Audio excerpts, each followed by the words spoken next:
Mais je me suis posé des questions. Je me suis dit, quel est le critère qui a réalisé le monde? Le critère qui a réalisé le monde, c'est la ahava, l'amour. S'il n'y a pas d'amour, il n'y a pas d'enfant, il n'y a rien. Alors, Baruch qu'est-ce qu'il a fait? Eh bien, il a pris cette notion d'ahava et il a réalisé le monde. Combien c'est ahava? Ahava, c'est 13. Alors, 715, ce n'est autre que 13 fois 55. Ah, 13, c'est ahava. Et 55, c'est quoi? C'est ahava au carré. Regardez. Regardez ici. Aleph, ahava et ahava. Si je mets le Aleph, la première lettre au carré, la deuxième lettre au carré, la troisième au carré, la quatrième lettre au carré, la somme des carrés, c'est combien? C'est 55. Ça, c'est ahava au carré, ça, c'est ahava au simple. J'ai vu dans cette équation mathématique, directement, je me suis rappelé, une sentence talmudique dans Maseret Kiddushin, page 30b, qui nous dit Shlosha Shutafim Ba'adam. 3 sont les associés dans l'homme. Akadosh Baruch Hu, le voilà ici, il est à part. Aviv et Imo, le voilà un face à l'autre qui se multiplie. C'est pour ça qu'ici, il est hétérogène, parce que c'est un amour métaphysique, et c'est un amour physique et métaphysique, tout ce que tu veux, mais ici, c'est multiplication. Alors tu vois ici, cette équation mathématique, les voilà les 3 associés dans l'homme. Formidable. Alors ici, qu'est-ce qu'il en est?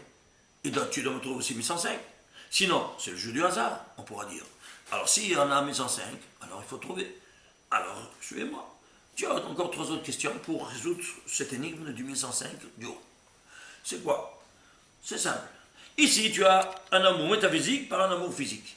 Alors, Dieu nous exprime son amour envers nous comme un père envers son enfant. Et maintenant, l'enfant doit lui correspondre cet amour. Donc, il y a un 13 du bas vers le haut qui doit se réaliser, comme du haut vers le bas. Alors, 13 par 13, de multiplication. Combien ça te fait? 169. Ah, mais c'est pas 1105. Une minute, 169. Prenons la matrice mathématique du 169. C'est quoi la matrice mathématique du 169? Eh bien, c'est simple. On va prendre 100. Regardez ici. On va prendre 13 casiers par 13 casiers. 13 par 13 sur 169. C'est-à-dire, tu as de 1 à 169 valeurs numériques. Tu vas les disposer en sorte que chaque colonne ou chaque ligne ou chaque diagonale me donnera toujours la même somme. Combien c'est? 1105, 1105, 1105, 1105, 1105, 1105, 1105, 1105, 1105, 1105. De là, qu'est-ce que tu vois? Tu vois ici quelque chose de sensationnel, que 1105, ce n'est autre quoi que l'illustration, n'est-ce pas, mathématique, de cet amour métaphysique avec l'amour physique de l'homme. Or, comment tu vas exprimer, toi, ton amour envers ton Créateur? À travers la bouche, qui est au centre du visage. Comment on dit la bouche en hébreu? P. Combien ça vaut P? P, 85. Quelle est la valeur centrale de toute cette matrice mathématique? 85. Comment est-ce possible que la réalité mathématique, elle est égale à la réalité psychosomatique? Comment est-ce possible?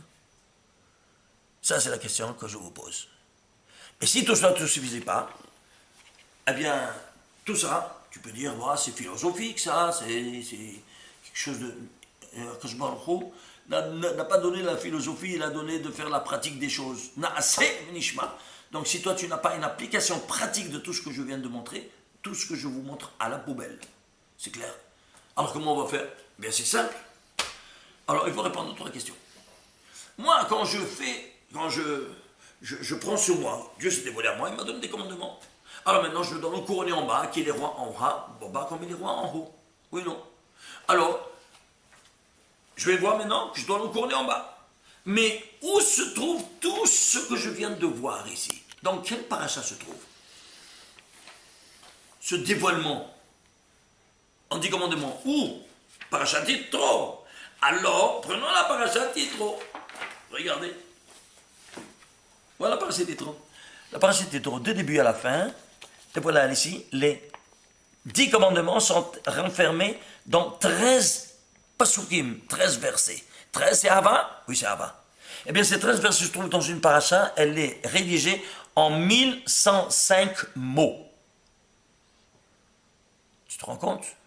Et si tout ça ne suffisait pas, ça c'est le Ava d'en haut vers le bas. Maintenant, je dois donner du bas vers le haut, mon amour. Alors, c'est quoi mon bas le bas? Alors, je retourne ce que j'avais dit avant, que tu vas prendre sur toi quoi? Le Malchut Shamayim. Comment on prend le Malchut Shamayim? Dernière question. En disant, Shema Israël, Hashem Elokeinu, Hashem Echad. Alors, suivez-moi s'il vous plaît. Venez voir ici. Prenez ici. Shema Israël, Hashem Elokeinu, Hashem. Vous vous arrêtez, Hashem, ça fait 1105. Echad, 13. Ici, c'est 13 dans 1105. Et moi, le 13 à l'envers, si tu bats vers le haut, c'est 1105 et 13. Qui m'a dit de m'arrêter ici? Si vous allez voir dans les Ta'amim, c'est écrit Shema Israël, Hashem Elokeinu, Hashem, il y a un pasek, c'est-à-dire l'intonation, une note qui t'arrête à Hashem, et puis tu fais Echad. Pourquoi? Jusqu'ici, c'est un compte à part. Et puis, c'est quoi? C'est 1105 qui est la somme de la matrice de 13 qui est Echad.